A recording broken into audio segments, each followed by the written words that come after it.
Time for us to check in with Mike Cozzi. Good morning, Mike. Good morning. Happy New Year. Same. So, I'll tell you what I learned over the past 5 days. That not only NFL football is fixed, so is college football. Well, we'll go on to that in a second. We learned, of course, that Notre Dame did not belong in there with all the elite football programs. That was beautiful. We learned that Ohio State probably should have been in there instead of Notre Dame, or at least another team.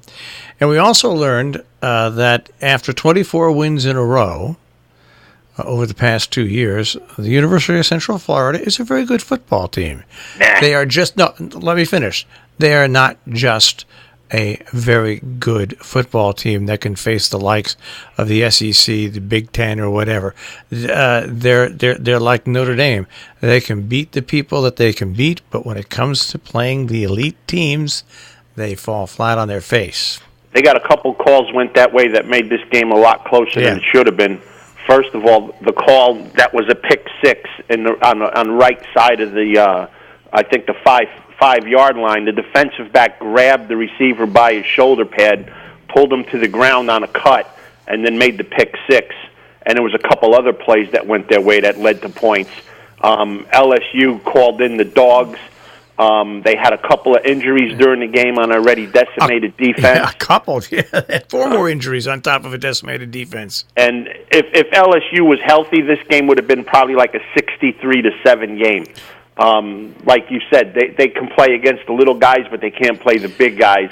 And there was some calls in this game that went Central Florida's way that were just gigantic head scratchers.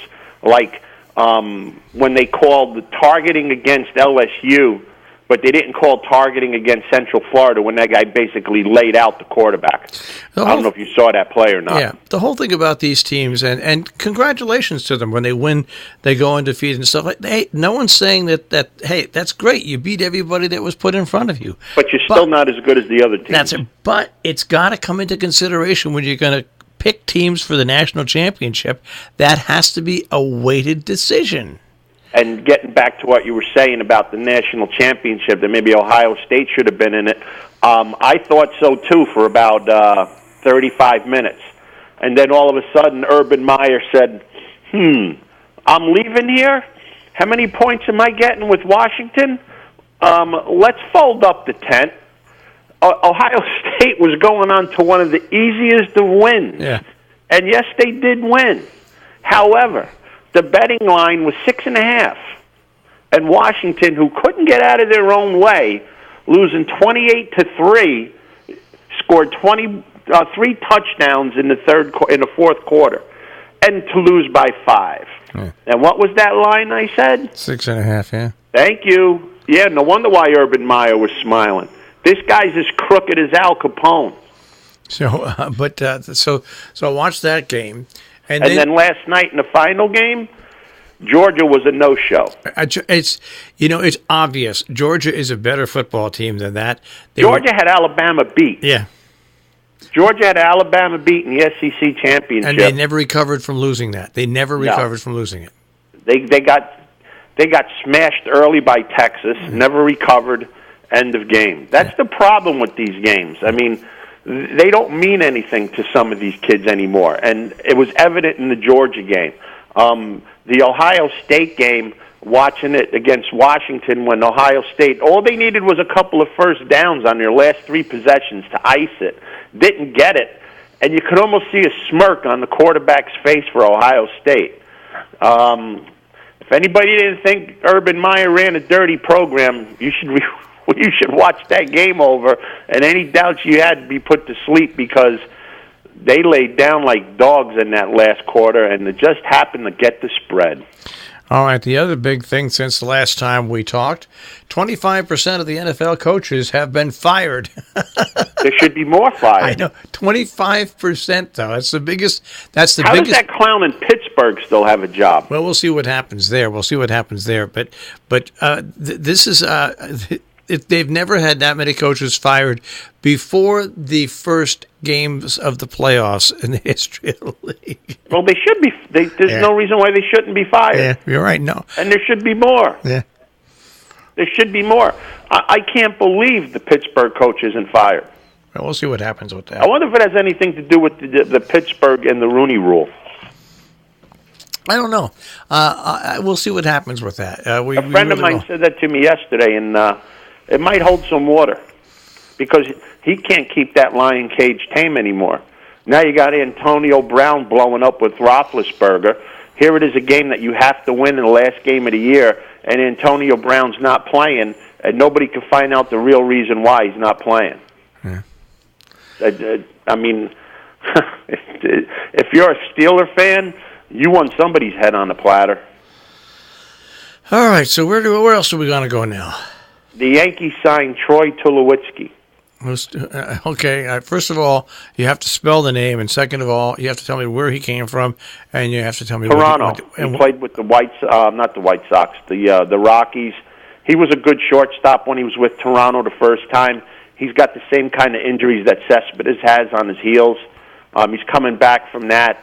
I think he's just going to be a role player for the Yankees. I don't think this is going to. This is not a big deal for them. They're just taking a shot with this guy in case the young kid can't make it at short. They got a backup plan. That was good. Did they sign him for a decent price? They signed a major league minimum for 1 year, so it's just a flyer. So hey, it's probably one of their best moves they're going to make in the offseason. Maybe. No, actually, their best move was re-signing that pitcher. That was their best move. Hap. Yeah, that was their best move of the offseason.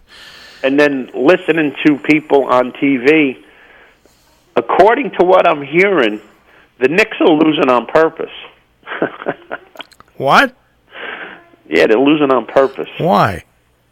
Because they just want to get the young kids enough experience so they can be better players in the NBA, but not good enough where they can win games so that they can get one of those two kids coming out of college next year. But here's where this is stupid. The NBA draft order is totally different than everything else. Yeah, it comes with the lottery ball. That's right. So that's why those people that say that are stupid with a capital S. Yeah, I mean, if anybody's going to have the most balls in the lottery machine and not win, it's going to be the Knicks. Yeah. But they never. But how many times has that happened, and how many times? Have they come up empty? I agree. The last big person they got with that was Patrick Ewing. I agree. How many years ago was that? Oh God, 20, almost 30. That's when the last time the lottery paid off for the Knicks. The last time.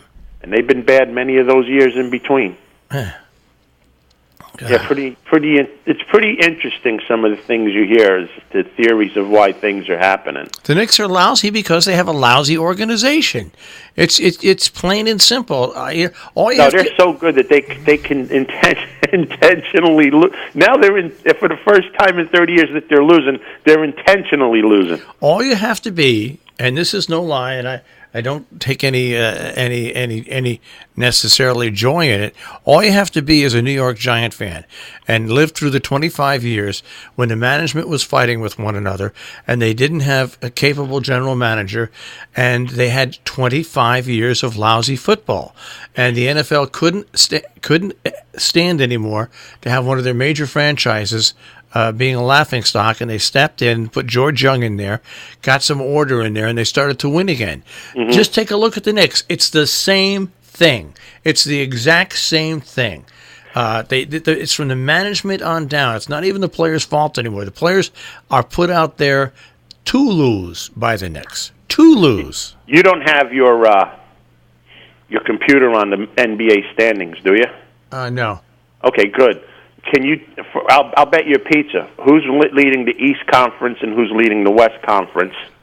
And there's a second part of the question too. Who's leading? Who's leading the East and who's leading the West? I'll say. Don't cheat. No, I'm not.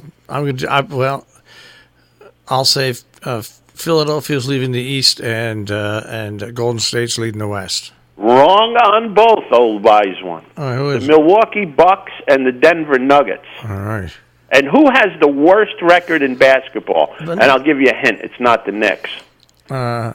Cleveland. Cleveland. Can you believe that? Unbelievable. Cleveland. The Denver Nuggets are leading the Western Conference. Pretty interesting. And the Los Angeles Fakers, 4 wins in their last 10 games. Pretty amazing. Yeah, I guess Crybaby James needs a couple more players.